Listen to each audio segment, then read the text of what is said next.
It was quite a dramatic day. It began with political pundits warming up for a BJP landslide, but as the initial trend started pouring in, the markets tanked. Defying expectations and poll predictions, millions of voters in India have issued a decisive mandate. Well, India's Prime Minister has claimed victory in the country's election, but the performance of his party, the BJP, has fallen well short of expectations. It is a hat-trick for India's incumbent Prime Minister. Narendra Modi has claimed victory and a historic third term, but the results have been humbling. Mr. Modi's Bharatiya Janata Party won 240 seats, far below the 272 needed to form government.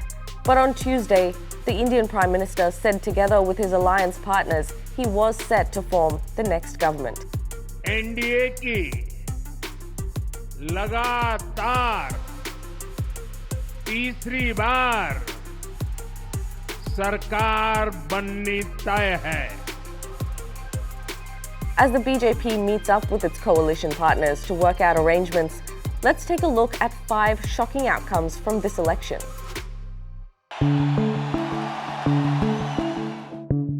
For the first time in a decade, Narendra Modi and the BJP do not have the majority in parliament to govern outright. From 282 seats in 2014 and a whopping 303 in 2019, the party went down to 240 this election, falling short of the crucial 272 required to win a majority outright. And as you can see here, the saffron wave that swept over India in 2019 is somewhat diminished. If you look to the last election in 2019, the BJP had its 303 seats, and yet it tried to bring in as many partners from the I.N.D.A. fold as it could.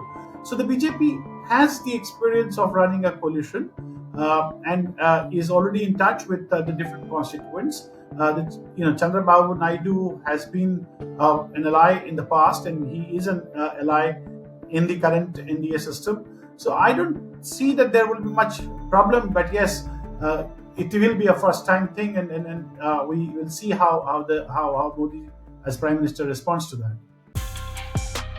The opposition India bloc, led by Rahul Gandhi and the Indian National Congress, made a stunning comeback this time around. This alliance was formed just a year ago, where more than a dozen regional parties teamed up to take on Narendra Modi and the BJP. On Tuesday, the India bloc made some notable gains. The Congress party nearly doubled its tally from 52 in 2019 to 99 in this election. Their regional ally, the Samajwadi Party, went up from 5 seats in previous elections to 37 this year. In West Bengal, the Trinamool Congress, an offshoot of the Congress Party, defied pre-poll predictions to increase its majority in the state to 29 seats. And their ally in Tamil Nadu, the Dravida Munnetra Kazhagam, won 22 seats. The main thing that this election has said, the country has unanimously and clearly stated, we do not want Mr. Narendra Modi and Mr. Amit Shah to be involved in the running of this country. The Congress has been able to get on to have some kind of a support base amongst the Muslims as well as the scheduled castes. Those castes, the Congress has been able to drive home that point that perhaps they are better off staying with the Congress, right?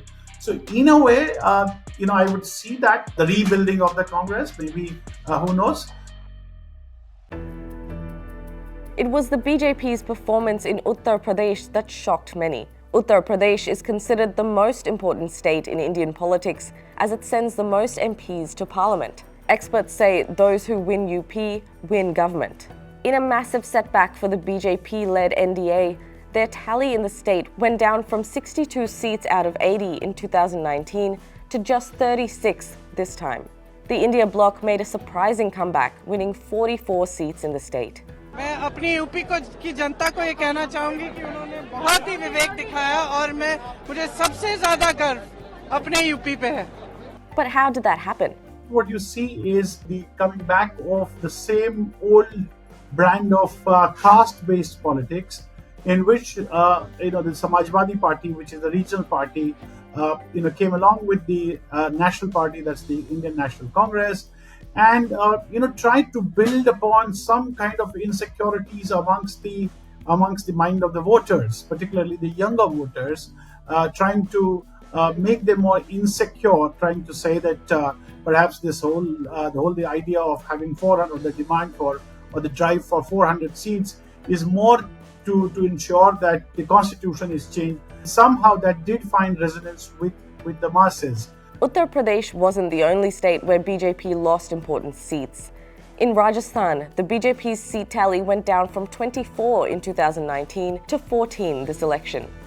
And in Maharashtra too, the I.N.D.I.A took a massive hit. From 41 seats in 2019, it went down to 17. And it was the I.N.D.I.A bloc which made a dent in both these states.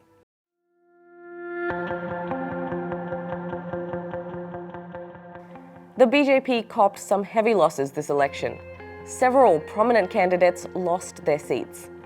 Minister of Women and Child Development and Minority Affairs Smriti Irani lost her seat of Amethi in Uttar Pradesh. Another minister in the Modi government, Rajiv Chandrasekhar, lost his seat too in Kerala.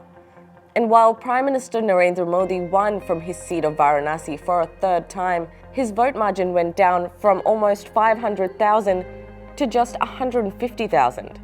Another setback for the BJP was losing the Faizabad constituency, where PM Modi had inaugurated a grand Hindu temple in Ayodhya earlier this year. Comparatively smaller regional parties outshone the BJP in crucial states. The opposition's Samajwadi Party dealt a heavy blow to the BJP in Uttar Pradesh, winning 37 seats out of 80.